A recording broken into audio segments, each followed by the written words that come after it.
Awards 2025. Let yourself be captivated by Côte d'Ivoire, the legendary stadiums, the golden beaches of Assinia, the majestic Basilica of Yamoussoukro, and of course, the unforgettable taste of achaka with grilled fish and the irresistible Kajeno chicken. Where media meets a vibrant Africa. See you soon in Côte d'Ivoire.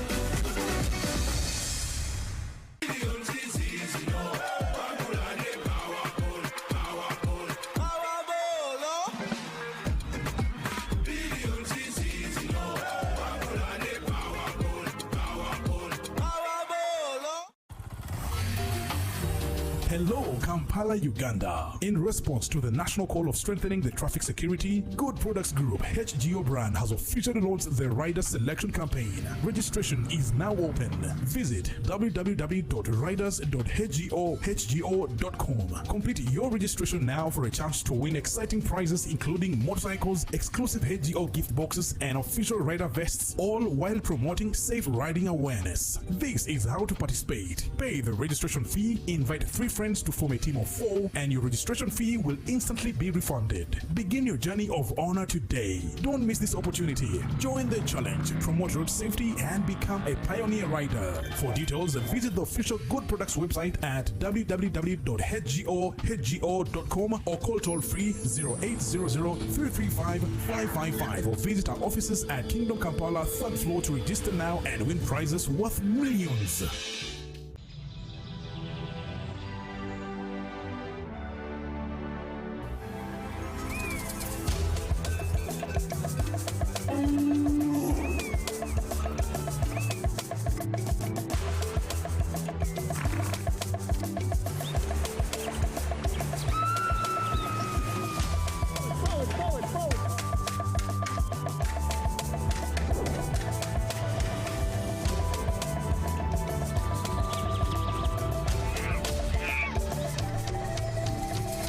Uniquely ours.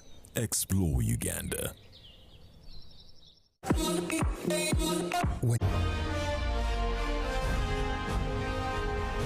Live from UBC Studios in Kampala, this is Good Morning Uganda Extra.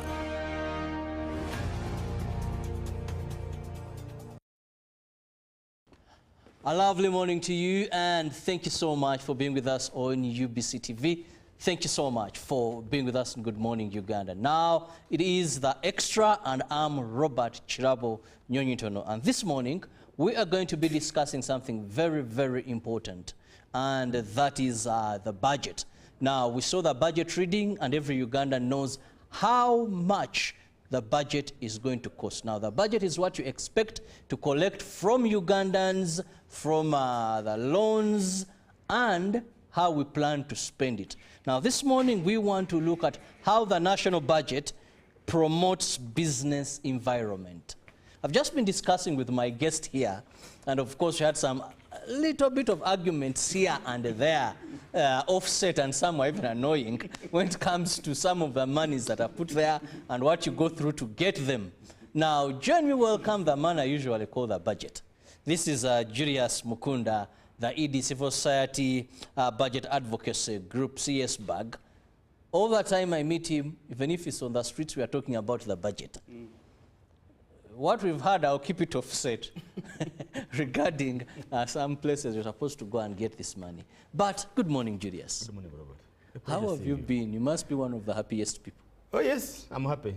I'm really happy. It's been a whole year of work, and we came to a very good conclusion. What makes you happy? What makes me happy is that, number one is that the budget process has ended. Number two is that if I look at our performance, we had like 65 proposals, and half of those proposals have been taken by government. And number three is that the budget, for the first time, has been able to the speech. The minister was able to tell us what the current year budget that we're finishing in 2 weeks' time did, sort of like an accountability in detail, and that was good.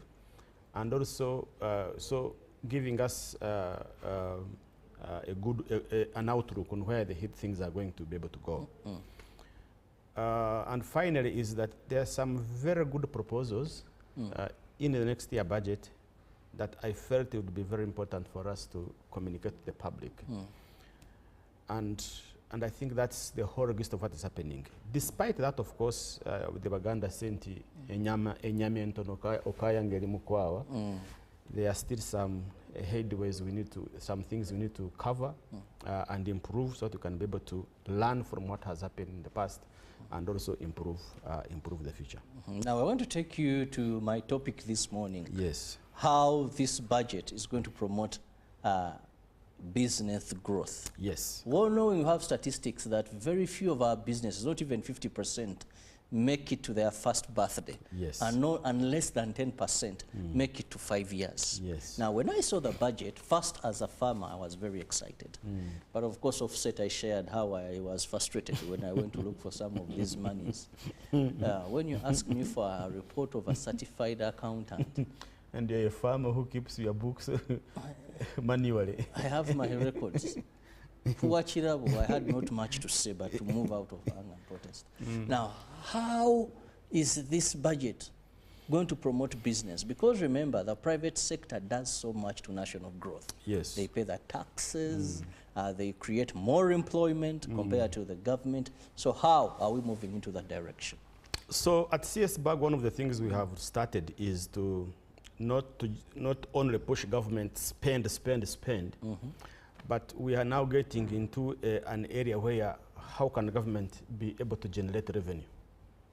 Because we've realized that we don't have enough to spend on all the problems that we have as a country. But also is that government is not the sole provider and the solution for all the problems we have. What will come is that you find that actually when you say GDP, our country's GDP, and you want us, where does it come from? 80% of the GDP in this country is from the private sector. One would ask, what is GDP? You yes, people... yes, the richness of a nation. When they are calculating how many tables, spoons, roads, blah, blah, blah, blah, they combine them together and make a value.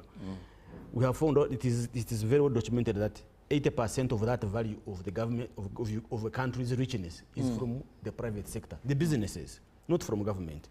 They contribute almost 80% of domestic revenue. But at the same time, we are finding that they are employing more than 70% of formal employment. So those three classic examples tells you that if we're able as a nation to grow more rich, able as a nation to collect enough revenue to address our problems, and the ones we discussed previously, then the government must be able to have enough resources to do that. So that's one way. So we are saying, how can this budget promote business environment in this country? So one of the things that we want government to do, for example, there are four or five things. Number one is that to promote business environment, you must have an easy, stable, and affordable tax regime, but also predictable. That's the number one. If you are planning business now, you should be able to say, these are the taxes that are likely to come in the next 4 or 5 years. Secondly, you must have an affordable credit, because businesses in this country are suffering majorly because the interest rates in this country are so huge, but also non-inaccessible. Interest payments around 20 and above %. There is no business that wants to bring you a return of investment of 20% in this country if you add on interest payments. Third is infrastructure. You need power, you need the roads connected, you need hospitals, you need the right education. These are the things that can facilitate your business to be able to grow as a country. Regulatory efficient is another one. How long does it take you to get a license in this country? Uganda registration bureau has actually improved that. You can actually probably get it within 7 days. But we still have a problem with UNBS getting certification. That is still a very big problem. You find that one of the things we've realized is that it takes 500 days to resolve a commercial dispute. So just you have a small business, it's going to take you 500 days. Those are many years, almost 2 years, to solve a commercial dispute. Those things hold down businesses. Lastly is markets. Markets is a game changer. Every business, bottom line is you must be able to have where to sell your goods and services. And for us, we are taking markets not in the literal sense. We want to take it a notch higher. We are saying you can do all these other markets, but we want government to invest heavily in commercial diplomacy. And for us, commercial diplomacy in this case is that when a government is the chief marketeer of its country's goods and services. And already you can see how we have scored with the dairy industry. It was not because our companies ran to Algeria. No, our government sat together and said, please, we have milk to sell to you. That's a $500 million dairy market. So when you bring it down, none of these factories own a dairy farm. They collect milk from small and medium enterprise family farms. So you just can imagine if dairy farmers' prices are guaranteed and even better prices, the game change it is likely to do to those dairy producing families. So we are saying it shouldn't be dairy only. So next year we shall be telling, instead of going to Kenya and beg, please buy our milk, next time we shall be telling Kenya, we might not have enough milk, you need to look for plan B, because now we have a stable dairy market. So what we are saying is that it is not about dairy only. We have so many products, and we want our government to take lead in becoming our chief marketeer abroad, so that we can be able to support. So those are the 5 major things we want a budget to look at. And those are the 5 things I think we need to be able to engage government on, so that we can be able to know that this budget facilitates business, environment in this country. Let's dissect them one by one, in-depth analysis. When we talk about taxation, growing the tax base, but also you talked about the taxes not being so high. Yes. Now, in a country where we know that very few are paying tax, we have so many there who are not paying tax. But still also the few that are paying, it's almost an arm and a leg. So in this budget, always when you have budgets, usually there are amendments. Parliament amends some laws to promote more tax gaps there. So in this budget, how is it looking at that area of focus? So there's a number of proposals that government has put in place, which are pro-actually business. Like? But one of them, of course, is that right now we are looking at this year there has not been new taxes proposed, except for one that distorts it, the export levy. They call it the export levy fee. It's as if you go to a bank, you bank, and then they charge you a service fee for having exported, but 1%, except for that. But the rest have been intact. We are seeing expansion or including to bring more people into the taxation base. What does that mean? We're seeing government putting a three-year tax holiday for startup companies. That's the number one. We have seen them removing stamp duty on mortgages. If you go to a bank, we apply for a mortgage, have been charging you that. They have removed that. We are seeing government connecting your TIN and your NIN. Your TIN is tax identification number, and your NIN is the national identification number. Which means that those who have not been in taxation bracket but are trading, we are likely to bring them on board, and then they also start paying some taxes. So you have those. I think government is beginning to realize that you just can't tax a cow to the limit. Somehow you need to be able to have that particular limit. So you are likely to have, URA is even employing more people. You have to have more people getting into the taxation bracket. I think the only part is that the rates are high. And I can tell you that in the business environment, we have been told that more than 45 to 50% of your production cost actually is because of taxes. So government needs to do how can we have lower tax rates. Actually, that is also affecting goods that are manufactured here. That's why someone will tell you that certain things that are manufactured here are more expensive than what is imported here. So I would rather go for what is imported in the country. And of course, when you ask the producers, the manufacturers, they will tell you the cost of production is high, and that cost goes to the consumer of what is produced. Yes, continue. So that's a discussion that needs to come on board, because if you are bringing a product into the country and you are charged VAT, you are charged excise duty, you are charged import duty, you are charged the infrastructure levy, then they add the withholding tax. Now we are going to add a 1% import levy. It is huge for any person who is going to do business in this country. And that's why you find now people are pushing for tax exemptions. And tax exemptions actually kill businesses, kill other business in some case. Take for example, right now we are saying startup companies are going to be given an exemption of 3 years. What about you who have been there and you are in the same industry? You see how unhealthy the environment is going to be. You are going to start a yogurt factory today, and the government is saying we are forgiving you for the next 3 years. But the other company, Mama Nachirabo has been doing it for the last 2 years. So he's going to pay taxes. You are not going to do. You're not going to pay taxes. So there is an even playing field. So this kind of, because the taxes are high, it becomes very, very challenging for these businesses to start to run. The other element, I think, in terms of taxes is, of course, is that not everybody is paying, although we are starting to ensure that everybody gets on board. But I think it's important that we really look at how can we bring anybody on board. Of course, we appreciate Uganda Revenue Authority. Really, they have done an amazing job of trying to make sure that it is easier for you to pay taxes, however high they would be. You can be in your bedroom and you start paying all your taxes using your phone. I think that's tremendous. So on taxes, I think one of the things they need to do is first we look at the regime, we look at the rates, but also the cost, actually even the cost of paying, not the pay, but the cost. Because if you look at the digital stamps, for example, you need to have the system in place to be able to pay. And in some companies, actually people have hired tax compliance officers. So instead of hiring an extra accountant, an extra sales manager, you must have a tax compliance officer.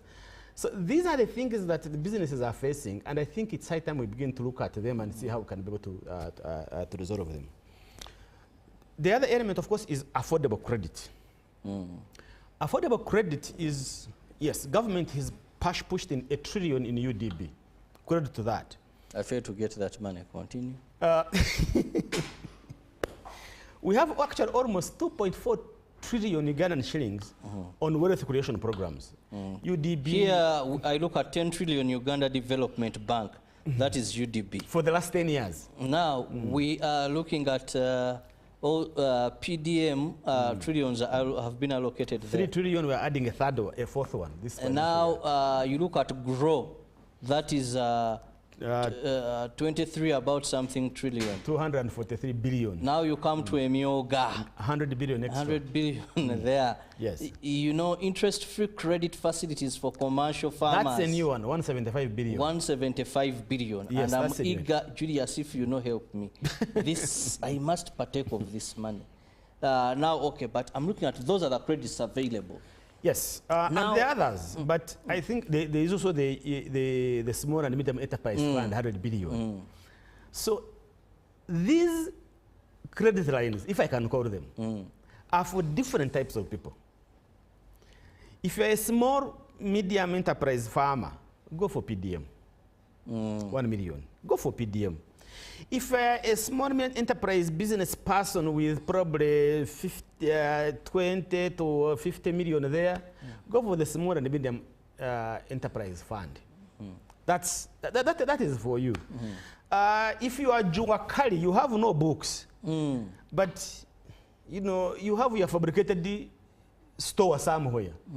Go for the Juakali fund, which is of 3 billion. We haven't even talked about that. If you're a woman entrepreneur and you are still small scale, you can't compete with these. There is the GROW project, the GROW program, to help you 800,000 to probably 5 million. You can go and get that. So it's for different ranges of people of different types and interests.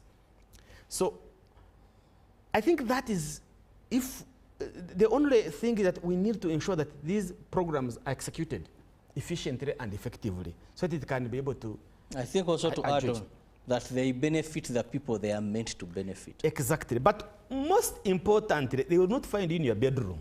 And this is what I've told people. Say, but if I say there is food on the table, You must come on the table and eat the food. If you expect someone to bring the food to you and also spoon feed you, it is not going to happen. So what does it mean that you should go and get them? First is that prepare yourself. Have an idea. Put it down properly. If you are going to go, if you want to go to UDB, make sure that you have the requirements needed. That's advanced because UDB is for commercial and big boys and girls here. So you need to have your bank statements, you need to have your marketing certified proposals. is it accountant? Certified accountants, yes. Because at the end of the day, you don't want this money to get lost. Because I know for a fact that people have gone and say, oh, I have a ranch. And UDB says, yes, you are the person we want. You have a great idea. Let's go and see your ranch. They reach there, they find there a goat and a sheep. So it doesn't. That one should go for PDM. Say, I have one goat and one sheep, I want to add another 5 or 6. They will give you 1 million. You go and buy more goats and add more. So let's get prepared for what the requirements need to be able to benefit from these particular programs. So that's important for, but affordable credit is being affected by government domestic borrowing. Because even those who don't want to go for these government programs, because these government programs are not enough. That's the fact. They are not being enough. There is lack of enough sensitization. Yes, even people are not aware of it. But what I found in Uganda Development Bank, of course I had gone there after knowing the benefits. I want to speak practically as a beneficiary after doing what it takes. I've not had success. I've not had a breakthrough of late, but I know I will not give up, so that I can authoritatively speak that yes, this kind of money. Of course, I don't qualify for a mioga. Not at all. You're no longer youth. I don't qualify for a mioga. And actually, a programmer would fit for would have been PDM, but then I don't qualify also there. So you qualify for the small and medium enterprise fund. I'm not so much into this group kwa ujumla things those. Juakari. So Juakari you can't even qualify. Actually, Youth Livelihood is a program. At least I can say yes. But also there is that lack of awareness that when people say we do not see the money, there is that lack of awareness of where do I go under which category. I suffered with UDB until I came to realize I'm not that type they are looking for. Exactly. So I think that's very. Because when I was asked for books, that includes a certified accountant. That is when I knew that I've not reached there in my side business. I better go somewhere else. Now, when you go to the commercial banks, also there, the interest rate is very high. Exactly. And if you're a Ugandan, maybe in another business, but for us who are in agriculture, unless you go for tailor-made loans for agriculture, but you may find it very hard. Now, how do we, because government will borrow. Yes. The non-concessional loans are very scarce. They are becoming scarce. Even the concessional ones are scarce. Where we used to run to, they have their problems of late. So much of their problems. Trump's policies every day are becoming another problem to developing countries. Now, how are we going to balance this? In this budget, I must say, we haven't seen so much intentions of domestic borrowing like the previous. But then, Julia, still, how do we sail through? You see, a government is more bigger than an individual. And anyone would like to borrow government. Yes. And first of all is that to lend. The lenders are attracted more to government than me and you. Because me and you, like I said, is that when they say, where is your address? You say, you come, we reach Komambogo, there is a very big tree on the junction, they are selling mandazi, you ask there, a road that leads to somewhere. So you become very risky. But government is not. So you buy your bonds and you don't even to employ more people or even more officers. So it costs less for banks to lend to government. In even an era where the bond market is so high, I'm told that we are above 16%. That is too high. So who wants to borrow an ordinary business person who is going to give you headache, and even if you charge them 30%, they still give you headache, and yet you can go and relax. So one of the key elements the government needs to do first is get out of the internal capital markets. Get out. Have a plan a 5-10 year borrowing plan. We have an 5-year NDP. How much money do we require? Start negotiating today. So you see, the debacle of Umeme is a classic example of how unprepared we were. We knew 2 years ago that we are getting out Umeme at whatever cost. But it was only a month to the end of the contract that we started scampering to look for a loan, which signals unpreparedness on our part. We should have been able to say, if Umeme wants 200 million, this is the estimate. Let us, for example, secure 150 or 100 at least, so that you only run around to look for a few. That's acceptable. So we need a very good borrowing plan. That's number one. Number two is that we need to encourage saving, and I think government has gone into that. One of the things we've been telling government is that even those who are buying bonds, these commercial banks, an ordinary Ugandan is unable to do that simply because the channels of buying these bonds is extremely very complicated. Even myself, I find it very complicated. But I was very happy to hear the minister say they are going to start a program called Oksevinga. Now, this is where an ordinary person is going to start buying bonds on your phone without an intermediary. Like how you buy goods and services. They say bonds of you buy. So if you are somewhere in a party and you are contributing 100,000, you can start to say, I'm contributing 90,000, 10,000, let me buy a bond today and put it on here. So in that way, we are going to encourage domestic saving in this country. And I think for me, that's a plus in part of government that is going to have available resources even for Uganda, for Uganda, instead of buying from the banks. So that's very critical and very important. So affordable credit is key. The last thing on affordable credit is execution. Some funds that government has put aside have not been able to perform well. Like you said, people don't know about them. So you find money, Bank of Uganda is seated on the money too big to give out, but there are people not applying, simply because they're not aware about that. In fact, we have the incidence of the Small and Medium Enterprise Fund that has been there for almost like 2-3 years, and it was performing at below 30% and 40%. So we need this uptake so that businesses can be able to get attracted. The number 4 is, of course, regulation efficiency. The budget, for it to be friendly, must support a regulatory mechanism that is easy, that is affordable, and can be able to facilitate business. Any international investor who comes to your country wants to know, how will I get the licenses? How long will it take? How can I acquire land? Can I get land? How long does it take for me to have a land title? How long does it take for me to have a commercial dispute settled?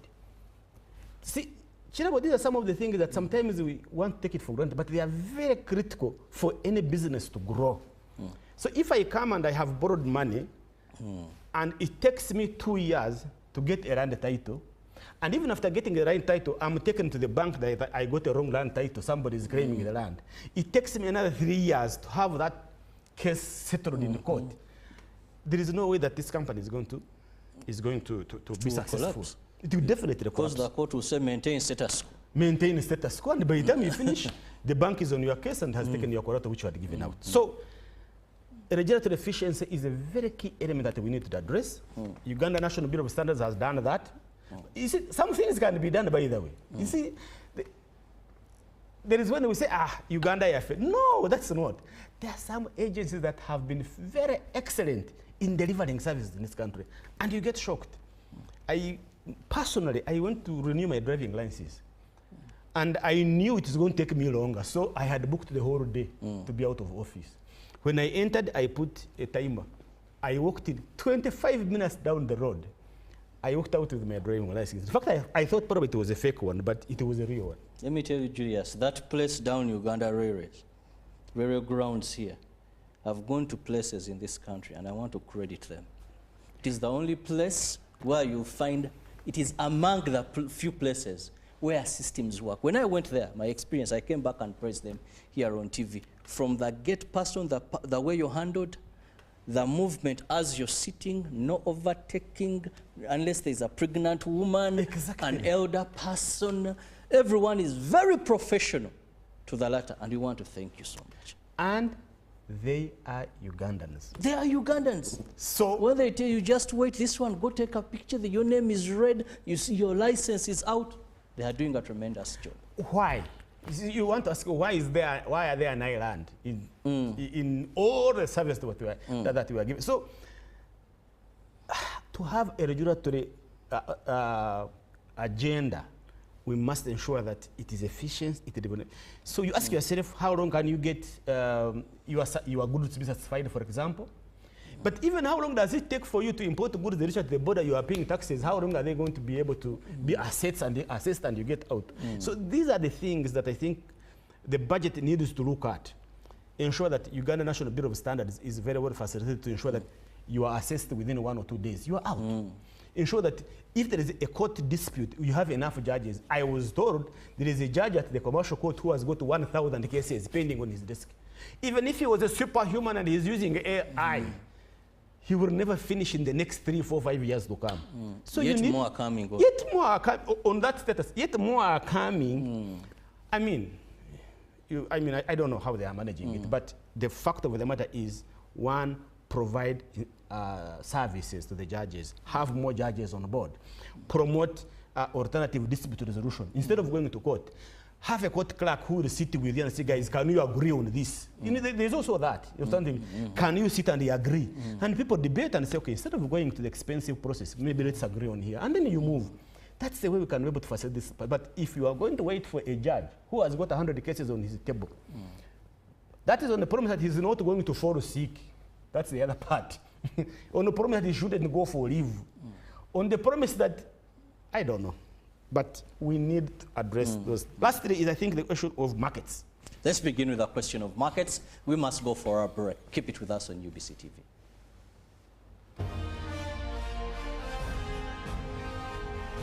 Live from UBC Studios in Kampala, this is Good Morning Uganda Extra.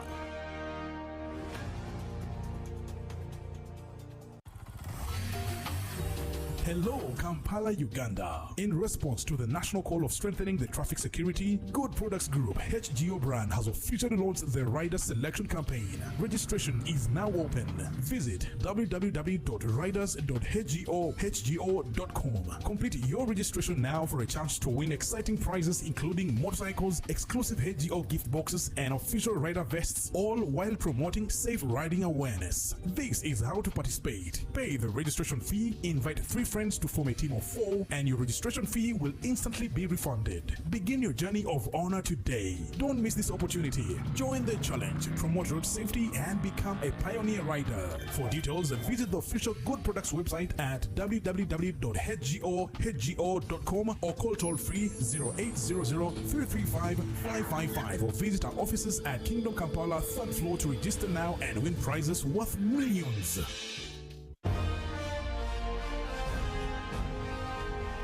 Live